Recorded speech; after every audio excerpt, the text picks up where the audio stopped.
¿Cómo está, mi querido señor Curi? Pues muy contento de estar mañana acá, mi querido Pedro. He recibido en este fin de semana una enorme cantidad de elogios a su persona. Híjole, pues muy honrado. Sí, muy honrado. Pues todo el mundo me dice, ¿cómo sabe este cuate de coches? Y digo, pues sí, la verdad, toda una vida, ¿no? Pues 20 años dedicados solo a estudiar los fierros, Pedro. Sí, ¿verdad? Y la industria, que 20 años.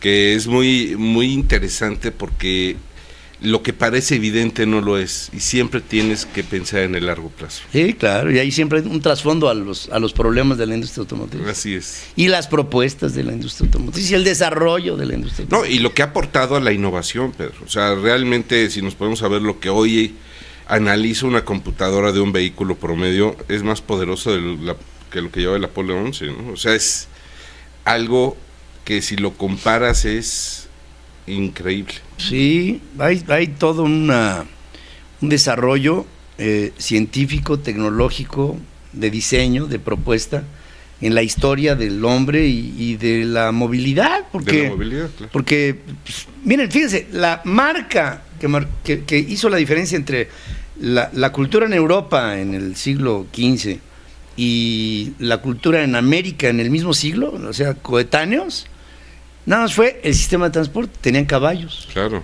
Y en América no había mulas de arrastre, borrego. Y entonces esa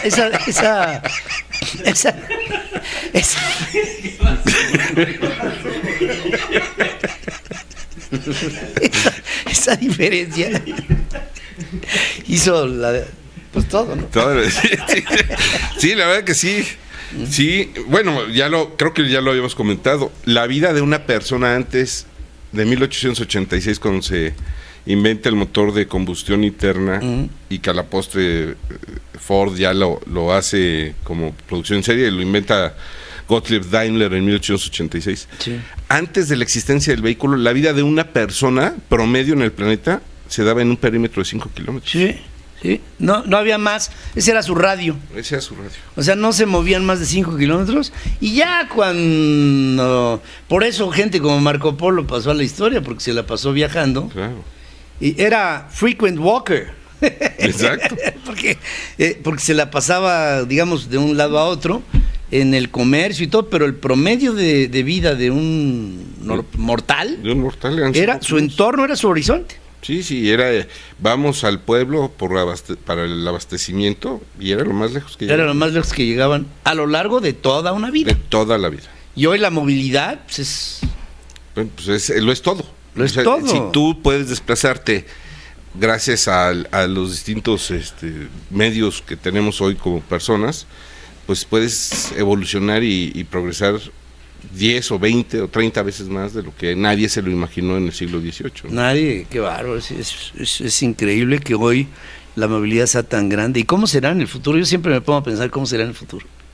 Pues sí, yo creo que siempre nos sorprenderán, Pedro. Sí, por supuesto. ¿No? La realidad supera cualquier ficción, y fíjate que ya tengo 3 informaciones muy importantes. Hay muchísima información ahorita en la industria automotriz. La primera es que siguen las resistencias y las presiones mediáticas de los japoneses, tratando por un lado de aumentar su posición dentro de Renault, y por el otro lado resistiéndose a que el nuevo presidente de Renault, el señor Denard, tome el puesto de la alianza. De la alianza.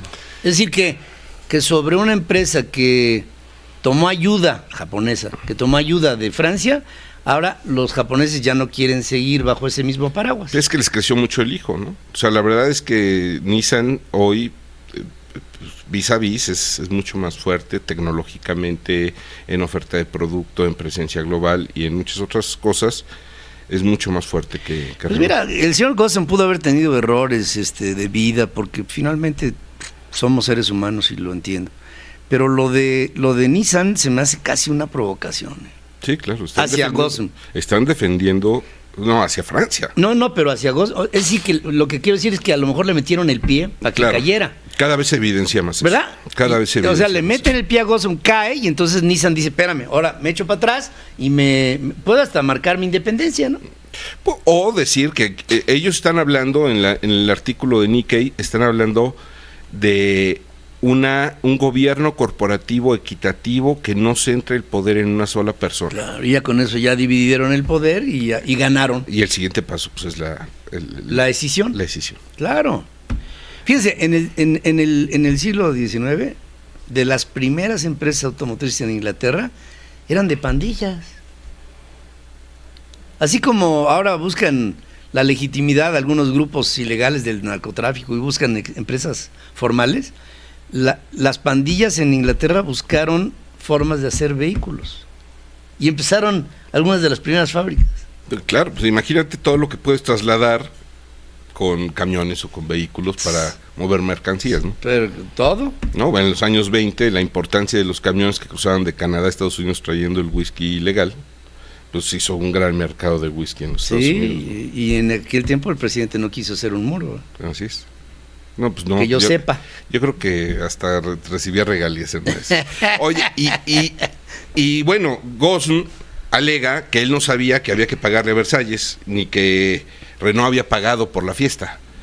Entonces ya sus abogados dicen que él va a pagar y va a restituir los 50,000 euros o 57,000 dólares que cuesta la renta del espacio en Versalles, porque él no sabía, nadie le pasó la factura, y puede ser, O sea, igual sí, hombre. O sea, imagínate que el presidente de una multinacional, señor, haga su fiesta con nosotros, y pues nunca se enteró de quién entregó la factura a quién, ¿no? Eso es, y dice, de verdad no lo sabía, y voy a restituir ese pago de manera inmediata, porque pues yo no sabía que Renault había... ¿Qué diría Luis XIV, caray? ¿No? Sí, que pues, sí, tienes toda la razón. Hay decisiones corporativas que un presidente no forzosamente tiene por qué enterarse.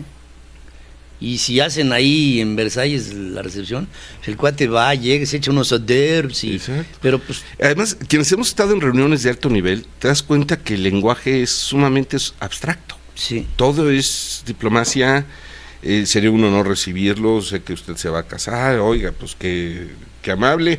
Y él entendió que era una invitación y nunca lo vio mal. O sea, sí, en algunas reuniones de alto nivel, lo que se acuerda en el salón después genera una cantidad de trabajo para los simples mortales en cuestiones administrativas que ellos nunca se enteran. Nunca. Entonces, bueno, ese es el episodio de hoy del caso de Carlos Ghosn. Hicimos un análisis del mes de enero en la industria automotriz mexicana. Encontramos una cantidad de información padrísima. Anticíclico, por lo cual se da el crecimiento del 1.8%, ya lo habíamos dicho, que había que analizar las cifras para entender. Todos los segmentos caen, con excepción de los subcompactos que habían venido cayendo a lo largo de estos 19 meses, lo que señala que hubo una venta extraordinaria, es decir, una flotilla, por parte de General Motors, que solamente su crecimiento con respecto al año pasado fue del 106% por este ajuste que hicieron a los reportes en ventas, pero su participación de mercado es del 16%, la que ha venido teniendo. Entonces, esos dos datos nos señalan que pues lo que permitió que no hubiera una caída por un 20º mes, pues fue una venta extraordinaria. Segundo, si tú analizas lo que eran las 5 grandes, hoy las únicas de esas 5 grandes que mantienen su lugar en los primeros 3 lugares son Nissan, General Motors y Volkswagen. En cuarto lugar se consolida Toyota, y en quinto lugar ya Kia, que tiene 3 años y medio de haber entrado al mercado. Kia, Pero si sumas la participación de mercado de Kia y Hyundai, como debiera de ser, como lo hacen en los Estados Unidos, se consolida en un cuarto lugar contundente, con más del 11% de participación de mercado. Son industrias coreanas. Y que son de una misma holding. Es que allá todo es a través de Hyundai, Daewoo, LG y párale. Así es. Y otro dato muy interesante. Samsung. Y otro dato sumamente interesante que encontramos es que por primera vez Mazda supera en participación de mercado a Ford. Y eso cuando Mazda, en antaño, antes de la crisis de 2009, era de Ford. Era de Ford, fíjate. Entonces... Es que Ford va a entrar en una crisis. Digo, lo has venido dando y anunciando, pero la empresa no está dando la señal de que está viendo lo que viene. Y y como General Motors, sí, por ejemplo. Claro. Sí, además están extraordinariamente enfocados en Estados Unidos. O sea, Ford, que había sido la primera americana, que había logrado una cierta globalización, con un acierto en compras de marcas interesantes como Jaguar, Land Rover, Mazda, etcétera. Cuando viene la crisis de 2009, deciden no pedir prestado al gobierno de los Estados Unidos para ganarse la buena voluntad de los pagadores de impuestos. Y usan inclusive en sus comunicaciones constantes un ataque en contra de Fiat Chrysler y de General Motors, que sí recibieron apoyo. Por haber usado los TARPs. Los TARPs. Lo que nunca pensaron es que General Motors recibió un préstamo de $20 por acción y se los pagó al gobierno norteamericano a 40, lo que hizo que ya no hubiera argumento. Y antes de tiempo. Y ellos tuvieron que vender empresas que hoy los permitirían tener una presencia global y inclusive en el mercado norteamericano más robusta, pero ya no la tienen. Entonces, hoy volvemos a ver el ataque de Ford, diciendo que ellos están generando 500 empleos en Chicago. Todo su enfoque está claramente en el mercado norteamericano. Están viéndolo como su último bastión, lo cual, al no ser largo plazo otra vez, Pedro, probablemente los complique. Ahora, yo recuerdo cuando empezó todo este tema del 2008, la tenencia accionaria de los fundadores, o sea, de la familia Ford, no rebasaba el 3%. Me imagino que sigue igual, ¿verdad? Sí, igual, pero siguen teniendo un peso en las decisiones y en el voto del consejo. Como apellido, más no como postura accionaria. Como votos, o sea, es muy respetado Bill Ford III dentro de las decisiones que toma, inclusive en la selección de los CEOs, de los últimos CEOs que han pasado por la empresa. Pues sí, nada más que Ford no la ha traído, y creo que necesita sacudir muchísimo más sus decisiones y hacerlas más profundas para que verdaderamente se note una renovación, porque lo que sí nos deja, creo, la experiencia de la industria automotriz es que es cíclica, ¿no? Cada determinado tiempo tiene que renovarse o morir. Totalmente, o sea, y lo podemos ver en la historia, son crestas y valles. Asintóticas. Todo el tiempo, y estas crestas y valles van generando inclusive reconfiguraciones de equipo, reconfiguraciones de tecnología. Pero lo más impresionante es que después de llegar al valle, suben otra vez hacia una cresta más fortalecidos. Ahora con el cambio tecnológico tal vez vaya a haber una recomposición de esas crestas y de esos valles. Me da la impresión. Yo creo que van a entrar otros jugadores, de hecho ya están entrando otros jugadores tecnológicos, netamente tecnológicos, con propuestas tan importantes como la autonomía absoluta de un vehículo sin conductor. Así es. Eso, yo creo que es el último paso de una generación que puede ser, como diría Churchill, the end of the beginning or the beginning of the end. Exacto. Aquí puede ser el final de una época y el principio de otra, y en esa veremos otros jugadores. El día de mañana no faltará que los pequeños de Woody, los niñitos que tengas, Woody, anden en un vehículo Google o en un vehículo Amazon o Windows, o vete a saber, una patineta voladora, algo así. Que veo más fácil lo de la patineta voladora que lo de los hijos de Woody. De entrada. Gracias, querido Mau. Querido